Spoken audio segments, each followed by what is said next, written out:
সত্যগ্রামের পুকুর এক সময়ের গল্প আজকের বাস্তবতা। বাংলাদেশের এক প্রত্যন্ত অঞ্চল, নদী শুকিয়ে গেছে অনেক আগেই, কৃষিকাজ আগের মতো লাভজনক নয়। গ্রামের অনেকেই এখন ছোটখাটো ব্যবসা, মাছ চাষ বা বিদেশে কাজ করা আত্মীয়ের টাকায় সংসার চালায়। এই গ্রামেই থাকতেন রহিম উদ্দিন, মধ্যবয়সী এক গরিব কৃষক। তার বাবা দাদার সময়কার একটিমাত্র পুকুর ছিল, যা এখন তার একমাত্র ভরসা। ধান চাষে লোকসান হওয়ায় সে সিদ্ধান্ত নেয় পুকুরে মাছ চাষ করবে। কিন্তু সমস্যা একটাই, পোনা, খাবার, ওষুধ সবকিছুর জন্য দরকার টাকা। গ্রামে তখন নতুন করে প্রভাবশালী হয়ে উঠেছে কামাল মিয়া।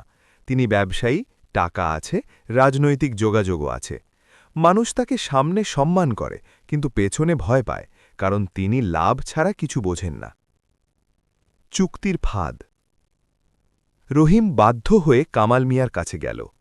কামাল মিয়া বলল, আমি টাকা দেব, তবে পুকুরের মালিকানা আমার নামে থাকবে, আর যত মাছ উঠবে অর্ধেক আমার। রহিম অসহায়, সন্তানদের স্কুলের বেতন বাকি, ঘরে খাবার কম।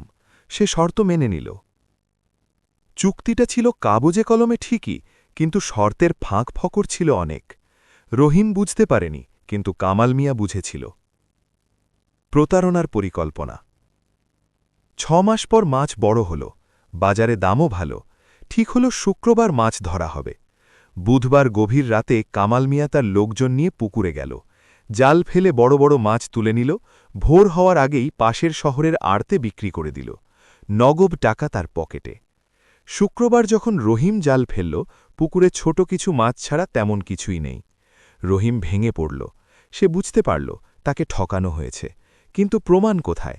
চুক্তিতে তো লেখা নেই কবে মাছ তোলা যাবে। সচেতন মানুষের ভূমিকা। গ্রামে একজন অবসরপ্রাপ্ত স্কুল শিক্ষক ছিলেন, আজিজ স্যার। তিনি সরাসরি রাজনীতিতে জড়িত নন, কিন্তু গ্রামের মানুষ তাকে বিশ্বাস করে। রহিম গিয়ে সব খুলে বলল। আজিজ স্যার চুপচাপ শুনলেন, তারপর বললেন, অন্যায়কে চিৎকার করে হারানো যায় না, কৌশলে হারাতে হয়। পরের চক্রে মাছ ধরার তারিখ ঠিক হওয়ার 2 দিন আগে আমাকে জানাবে। পাল্টা কৌশল। পরের মৌসুমে আবার মাছ বড় হল। আগের মতোই শুক্রবার মাছ ধরার দিন নির্ধারিত হল। বুধবার ভোরে আজিজ স্যারের পরামর্শে রহিম কয়েকজন বিশ্বস্ত মানুষ নিয়ে পুকুরের সব বড় মাছ তুলে ফেলল।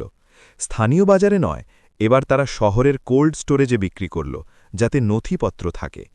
বৃহস্পতিবার রাতে কামাল মিয়া আগের মতো পুকুরে গিয়ে দেখে মাছ নেই। শুক্রবার সবার সামনে মাছ ধরতে গিয়ে সে নিজেই বিপদে পড়ে গেল। গ্রামবাসী বুঝে গেল আগের ঘটনাও তাঁরই কাজ ছিল। ন্যায়ের পথ। আজিজ স্যার গ্রামের মতব্বরদের নিয়ে বৈঠক ডাকলেন। প্রমাণ হিসেবে বিক্রির রসিদ দেখানো হল। শেষ পর্যন্ত সিদ্ধান্ত হল কামাল মিয়া রহিমের সঙ্গে নতুন চুক্তি করবে, যেখানে সময়, পদ্ধতি এবং হিসাব সব লিখিত থাকবে, এবং আগের ক্ষতির একটি অংশ তাকে ফেরত দিতে হবে। কামাল মিয়া প্রথমে অস্বীকার করলেও সামাজিক চাপে রাজি হল, কারণ এখন গ্রাম আগের মতো অন্ধ নয়, সবাই সচেতন। রহিম তার পুকুরের মালিকানা ফিরে পেল। বর্তমান সময়ের শিক্ষা। এই গল্প শুধু এক গ্রামের নয়, আজকের সমাজেও। চুক্তির ফাঁক ফকর ব্যবহার করে অনেকেই দুর্বলদের ঠকায়। আইন জানা আর সচেতনতা না থাকলে গরিব মানুষ সহজেই ক্ষতিগ্রস্ত হয়।